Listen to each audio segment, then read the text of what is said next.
छत्रपती संभाजीनगरमधून आता पुढची बातमी पावसासंदर्भातली। छत्रपती संभाजीनगर शहरात पहिल्याच पावसानं नाले सफाईची पोलखोल केली आहे। बालाजीनगर परिसरात नाल्यांची वेळेत साफसफाई न झाल्यानं रस्त्यांवर मोठ्या प्रमाणात पाणी साचलंय। संपूर्ण परिसराला अगदी तळ्याचं स्वरूप आलंय। रस्त्यांवर साचलेल्या पाण्यामुळे नागरिकांना जीव मुठीत धरून ये-जा करावी लागते। वाहन चालक, पादचारी, शालेय विद्यार्थ्यांना या साचलेल्या पाण्याचा मोठा त्रास सहन करावा लागतोय। प्रशासनाच्या निष्काळजीपणाबाबत संताप व्यक्त केला जातोय। दरवर्षी पावसाळ्यापूर्वी नाले सफाईवर लाखो रुपयांचा खर्च केल्याचा दावा प्रशासनाकडून केला जातो, मात्र प्रत्यक्षात अगदी पहिल्याच पावसात रस्ते जलमय होतात। त्यामुळे करदात्यांचा पैसा नेमका खर्च कुठे होतो असा सवालच नागरिक उपस्थित करतायत।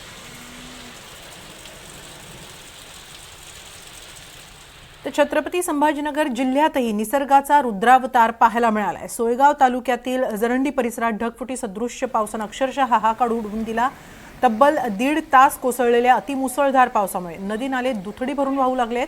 सोयगाव बनोटी मार्गावरील तात्पुरता मातीचा पूल वाहून गेलाय, त्यामुळे तिथली वाहतूक पूर्णपणे ठप्प झाली आहे। याच दरम्यान पुराच्या पाण्यात एक मोटरसायकल वाहून गेली। स्थानिक ग्रामस्थांच्या तत्परतेमुळे मोटरसायकल स्वाराचे मात्र प्राण थोडक्यात वाचलेत, तर ग्रामपंचायतीची घंटा गाडी देखील पुराच्या पाण्यात अडकली। एकूणच मुसळधार पावसामुळे संपूर्ण परिसरातील जनजीवन विस्कळीत झालंय। काही भागात तर संपर्कही तुटण्याची भीती व्यक्त केली जाते।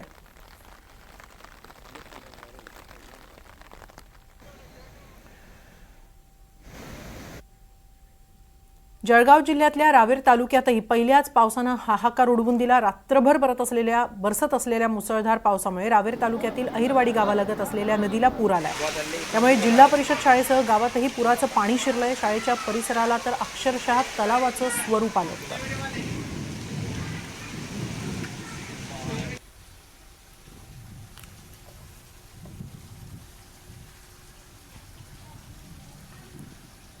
अमरावती जिल्हा परिषदेतही पावसाचं पाणी शिरलं। जिल्हा परिषद कार्यालय म्हणजे अगदी नदी झाल्यासारखं दिसून आलं। वीज पुरवठा खंडित झालेला आहे। जिल्हा ग्रामीण विकास यंत्रणेचं साहित्यही भिजलं।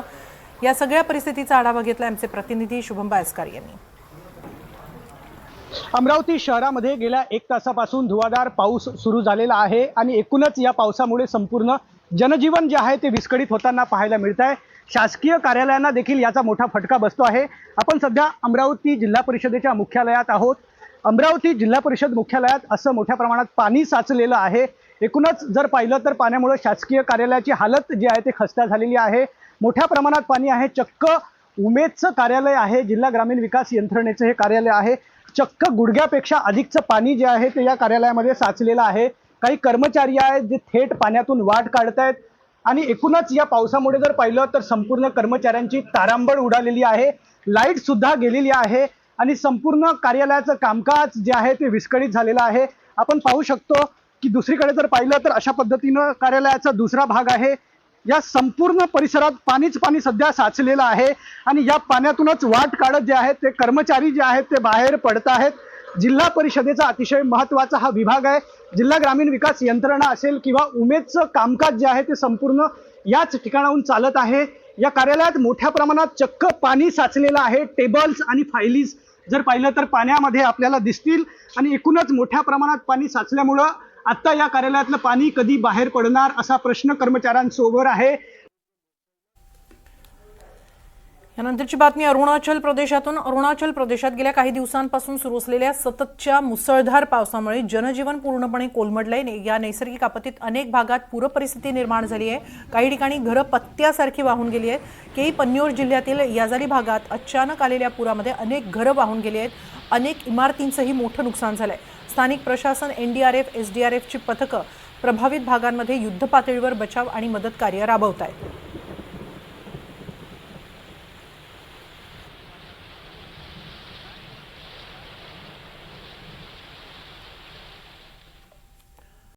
तिकडे परभणीच्या जिंतूर तालुक्यात आडगाव इथे ढगफुटी सदृश्य पाऊस झाला। पहिल्याच पावसात आडगाव बाजार ते आडगाव फाटा या परिसरातले सगळे रस्ते पाण्यात वाहून गेले। वाहतूक पूर्णपणे बंद झाल्यानं नागरिकांची चांगलीच तारांबळ उडाली। ही दृश्य अत्यंत बोलकी आहेत। इथे रस्ता नावाची गोष्ट विशेष अस्तित्वात दिसत नाही इतका पाऊस जिंतूर तालुक्यातल्या आडगाव इथे झाला। शेवटी काही नागरिकांना इथे जे पुलाचं काम सुरू आहे त्यावर आसरा घ्यावा लागला। पण हा पूल नसता तर मोठी पंचायत झाली असती. पहिल्याच पावसात तिकडे वर्ध्यामध्ये सुद्धा कारंजा आणि परिसर अक्षरशः तुंबलं. अनेकांच्या घरात आणि दुकानांमध्ये पाणी शिरलं, कारण बाजारपेठ, काही प्रमुख रस्ते शहरातले हे सुद्धा पाण्याखाली होते. प्रशासनाचा हलगर्जीपणा यामुळे उघडकीस आलाय. नाले तुंबले, सांडपाणी रस्त्यावरतीच राहिलं, त्याचा निचराच झाला नाही. काही सखल भागातली घरं होती, त्या सखल भागातल्या घरांमध्ये पाणी शिरल्यानं लोकांची चांगलीच पंचायत झाली. इकडे अमरावती शहरात मुसळधार पावसानं अक्षरशः हाहाकार उडाला. सुमारे 2 तास इतका जबरदस्त पाऊस झाला की शहराचे काही भाग पूर्णपणे जलमय झाले आणि त्यामुळे जनजीवन मोठ्या प्रमाणात विस्कळीत झालं. पावसाच्या पाण्याचा निचरा अजिबात झाला नाही, त्यामुळे सखल भागातली काही दुकानं, काही कार्यालयं तसंच काही घरांमध्ये मोठ्या प्रमाणात पाणी साचलं आणि ते बाहेरच निघेना. राजकमल चौकात प्रामुख्यानं अशाच प्रकारची स्थिती दिसली. काही भागात मोठ्या प्रमाणात झाडं उन्मळून पडली होती, ती विविध वाहनांवर, त्यामुळे काही गाड्यांचं मोठ्या प्रमाणात नुकसान झालं. आपण ही राजकमल चौकाच्या परिसरातली दृश्य पाहतो आहोत, अमरावती शहरातली. हिंगोलीमध्ये सुद्धा मुसळधार पाऊस झाला. शेतामध्ये पाणीच पाणी झालं. पावसाच्या प्रतीक्षेत इतके दिवस आस लावून असलेल्या शेतकऱ्यांना मात्र या पावसानं मोठा दिलासा दिलाय. त्यांची धरणी माय ओली चिंब झाली आणि आता शेतीच्या कामाला वेग येणार आहे, त्यामुळे शेतकरी सुखावलाय. मुसळधार पावसामुळे काही ठिकाणच्या सखल भागातल्या शेतीला मात्र तळ्याचं रूप आलं होतं.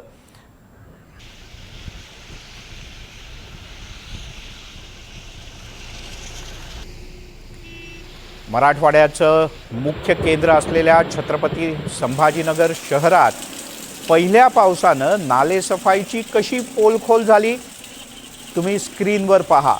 हे संभाजीनगर शहरातले रस्ते आहेत मंडळी, आणि दुचाकी अर्ध्यापेक्षा जास्त पाण्यात बुडाले आहेत. बालाजीनगर परिसरातली दृश्य तर डोळे विस्फारून टाकणारी नव्हती, तर घाबरवून सोडणारी होती. नाल्यांची सफाई न झाल्यानं रस्त्यावर मोठ्या प्रमाणात पाणी साचलं आणि संपूर्ण परिसराला तलावाचं रूप आलं. रस्ते पाण्याखाली गेल्यानं नागरिकांना चक्क दुचाकी हातात घेऊन चालत रस्ता शोधण्याची वेळ आली. वाहन चालक, पादचारी, शालेय विद्यार्थी या सगळ्यांना या तुफान पावसानं साचलेल्या पाण्याचा मोठा त्रास झाला. बहुतेक सगळेजण प्रशासनाच्या बेजबाबदार आणि निष्काळजीपणाबद्दल बोटं मोडत होते, संताप व्यक्त करत होते. दरवर्षी पावसाळ्यापूर्वी नालेसफाईवर लाखो रुपयांचा खर्च केला जातो, पण प्रत्यक्षात हे असे रस्ते जलमय झाले की नालेसफाईबद्दल भलं मोठं प्रश्नचिन्ह उपस्थित होतं.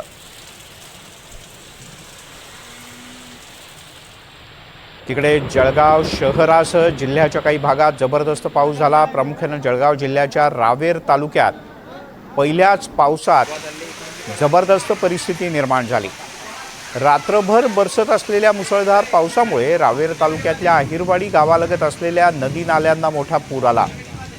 इथे जवळच असलेल्या जिल्हा परिषदेच्या शाळेसह गावात अनेक ठिकाणी या नदी नाल्यांचं पाणी शिरलं आणि आत्ता जी दृश्य दिसत आहेत ती शाळेच्या मैदानातली आहेत, पण हे असं सांगावं लागतंय कारण इथे तलाव झाल्यासारखीच स्थिती आहे.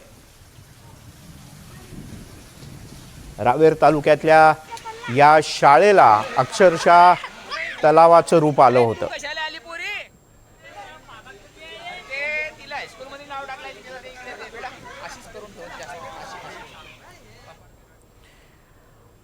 आणि आता जळगाव जिल्ह्यातून जाऊया थेट पूर्वेला. अरुणाचल प्रदेशात गेल्या काही दिवसांपासून सुरू असलेल्या सततच्या मुसळधार पावसामुळे जनजीवन मोठ्या प्रमाणात विस्कळीत झालंय. या नैसर्गिक आपत्तीत अनेक भागात पूरपरिस्थिती निर्माण झाली आहे. काही ठिकाणी घरं पत्त्यासारखी वाहून गेली आहेत. केई पन्योर या जिल्ह्यात याजाली या भागात अचानक आलेल्या पूरसदृश्य परिस्थितीमुळे अनेक घरं वाहून गेली. स्थानिक प्रशासन, NDRF, SDRFची पथकं तातडीनं घटनास्थळी पोहोचली आणि त्यांनी युद्धपातळीवर मदत आणि बचाव कार्य सुरू केलं आहे.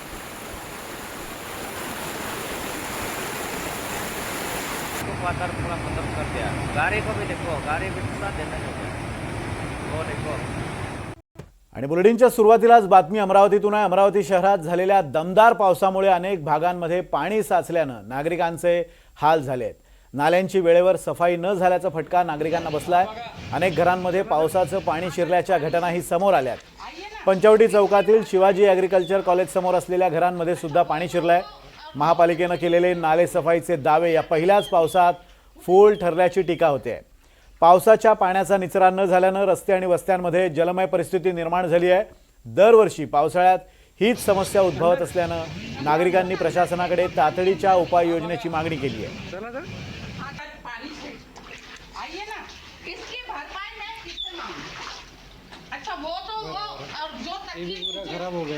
तर अमरावती शहरात झालेल्या पहिल्याच जोरदार पावसानं दरम्यान तुकाराम मुंढे यांच्या बदलीसाठी आंतरराष्ट्रीय ड्रग्ज रॅकेट कामाला लागलाय. तुकाराम मुंढेंच्या बदलीबाबत जितेंद्र आव्हाड यांनी हा मोठा दावा केलाय. आंतरराष्ट्रीय ड्रग्ज रॅकेटनं तब्बल 250 कोटी रुपये जमा केल्याचा दावाही आमदार जितेंद्र आव्हाड यांनी केला.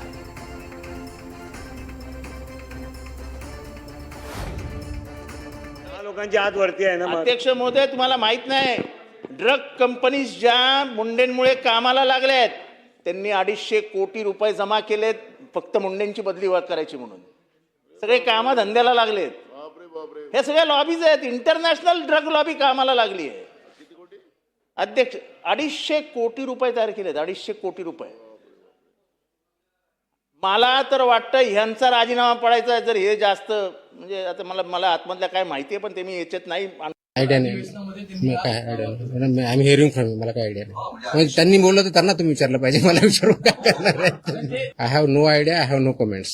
मी माझ्या महाराष्ट्रात जेवढे मॅन्युफॅक्चरर्स आहेत, फूडवाले असतील, ड्रग्जवाले असतील, त्यांना इंडस्ट्रियलिस्ट किंवा एंटरप्रेनर म्हणतो. चुकीचे करणारे असतील तर त्यांना माफिया म्हणून ट्रीट केलं जाईल, कारवाई केली जाईल. जळगावच्या मुक्ताईनगर तालुक्यातील अंतुर्ली, कर्की अशा अनेक भागात ढगफुटी सदृश्य पाऊस झालाय.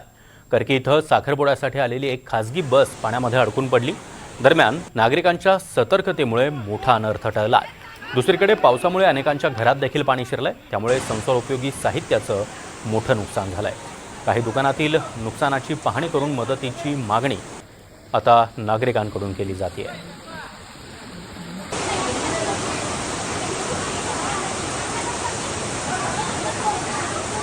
तर तिकडे जळगाव जिल्ह्यातल्याच रावेर तालुक्यामध्ये पहिल्याच पावसानं हाहाकार उडाला. रात्रभर बरसत असलेल्या मुसळधार पावसामुळे रावेर तालुक्यातील अहिरवाडी गावालगत असलेल्या नदीला पूर आला. नदीला पूर आल्यामुळे जिल्हा परिषद शाळेसह गावातही पुराचं पाणी शिरलं. शाळेच्या परिसराला या पाण्यानं अक्षरशः वेढा घातलेला होता आणि हा शाळेचा परिसर पूर्णपणे जलमय झाला होता. तिकडे अमरावती शहरात देखील सलग होत असलेल्या मुसळधार पावसामुळे मुख्य रस्त्यांची अक्षरशः दाणादाण उडाली आहे. शहरातील अत्यंत गजबजलेला मार्ग इरविन चौक ते राजकमल दरम्यानच्या उड्डाणपुलाखालील रस्त्याला नदीचं स्वरूप आलं. या भागामध्ये मोठ्या प्रमाणात पाणी साचल्यामुळे दुचाकी आणि चारचाकी वाहनांना याच पाण्यातून वाट काढावी लागली. पूरसदृश्य परिस्थितीमुळे शहरातील अनेक मुख्य रस्ते हे जलमय झाले. वाहतूक पूर्णपणे मंदावल्याचं दिसलं. हवामान विभागानं अमरावतीमध्ये रात्रभरात मुसळधार पावसाची शक्यता वर्तवली आहे. प्रशासनानं नागरिकांना विनाकारण घराबाहेर पडू नका आणि सतर्क राहा असं आवाहन केलं. अमरावती शहरात देखील मुसळधार पाऊस कोसळला आहे. सुमारे 2 तास झालेल्या जोरदार पावसामुळे शहरातील अनेक भागात मोठ्या प्रमाणात पाणी साचलं आणि त्यामुळे जनजीवन विस्कळीत झालं आहे. पावसाच्या पाण्याचा निचरा होत नसल्यामुळे अनेक दुकानं, आस्थापना, त्याचबरोबर घरांमध्ये देखील पाणी शिरलं. त्यामुळे व्यापारी आणि नागरिकांचंही मोठ्या प्रमाणात नुकसान झालं आहे. अनेक ठिकाणी वाहतूक व्यवस्थेला देखील या पावसाचा मोठा फटका बसला आहे. शहरातील सखल भागांमध्ये पाणी साचल्यामुळे नागरिकांना मोठ्या गैरसोयीचा सामना करावा लागला. प्रशासनाकडून परिस्थितीवर लक्ष ठेवण्यात येत आहे. तर परभणीच्या जिंतूर तालुक्यातील आडगाव बाजार परिसरामध्ये ढगफुटी सदृश्य पाऊस झाला आहे. पहिल्याच पावसामध्ये आडगाव परिसरातील सर्वच ओढ्यांना पूर आला आहे. त्यामुळे आडगाव बाजार ते आडगाव फाटा रस्त्यावरील वाहतूक ठप्प झाली आहे. वाहतूक पूर्णपणे बंद झाल्यामुळे नागरिकांची चांगलीच तारंबळ उडाली. आडगाव फाटा ते धार फाटा रस्त्यावरील पुलांचं काम अतिशय संथ गतीनं सुरू आहे. पुलाच्या बाजूनं काढून दिलेले वळण रस्ते हे पहिल्याच पावसाच्या पुरानं वाहून गेले आणि त्यामुळे आडगाव बाजार ते आडगाव रस्ता हा पूर्णपणे ठप्प झाला.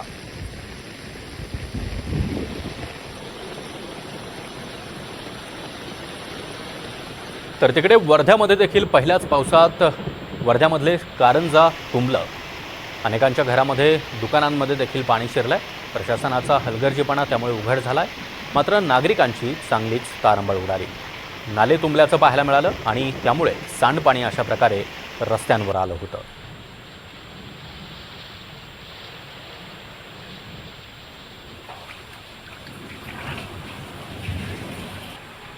मराठवाड्यातल्या हिंगोलीमध्ये देखील मुसळधार पाऊस झालाय. शेतामध्ये पाणीच पाणी पाहायला मिळतंय.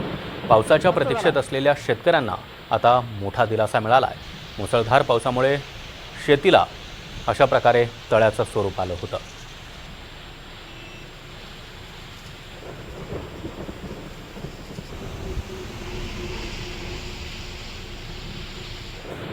तर छत्रपती संभाजीनगर जिल्ह्यात देखील निसर्गाचा रुद्रावतार पाहायला मिळाला. सोयगाव तालुक्यातील जरंडी परिसरामध्ये ढगफुटी सदृश्य पाऊस झालाय.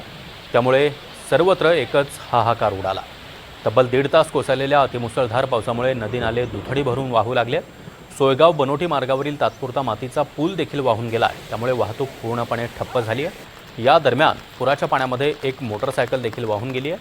स्थानिक ग्रामस्थांच्या तत्परतेमुळे मोटरसायकल स्वाराचे प्राण थोडक्यात वाचले. त्याचबरोबर ग्रामपंचायतीची घंटागाडी देखील पुराच्या पाण्यामध्ये अडकल्याची पाहायला मिळाली. या मुसळधार पावसामुळे संपूर्ण परिसरामध्ये जनजीवन विस्कळीत झालं. काही भागात संपर्क तुटण्याची भीती व्यक्त केली जाते.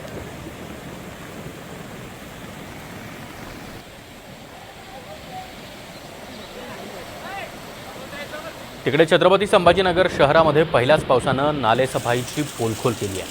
बालाजीनगर परिसरामध्ये नाल्यांची साफसफाई झाली नाही आणि त्यामुळे रस्त्यावर मोठ्या प्रमाणात पाणी साचलंय. संपूर्ण परिसराला तळ्याचं स्वरूप आलंय. रस्त्यावर साचलेल्या पाण्यामुळे नागरिकांना जीव मुठीत धरून ये-जा करावी लागते.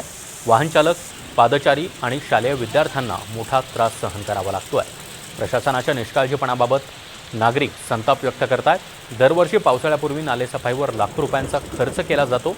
मात्र प्रत्यक्षात पहिल्याच पावसात अशा प्रकारे रस्ते आणि नाले तुंबत असल्यामुळे करदात्यांचा पैसा नेमका कुठे जातोय असा सवाल उपस्थित केला जातोय.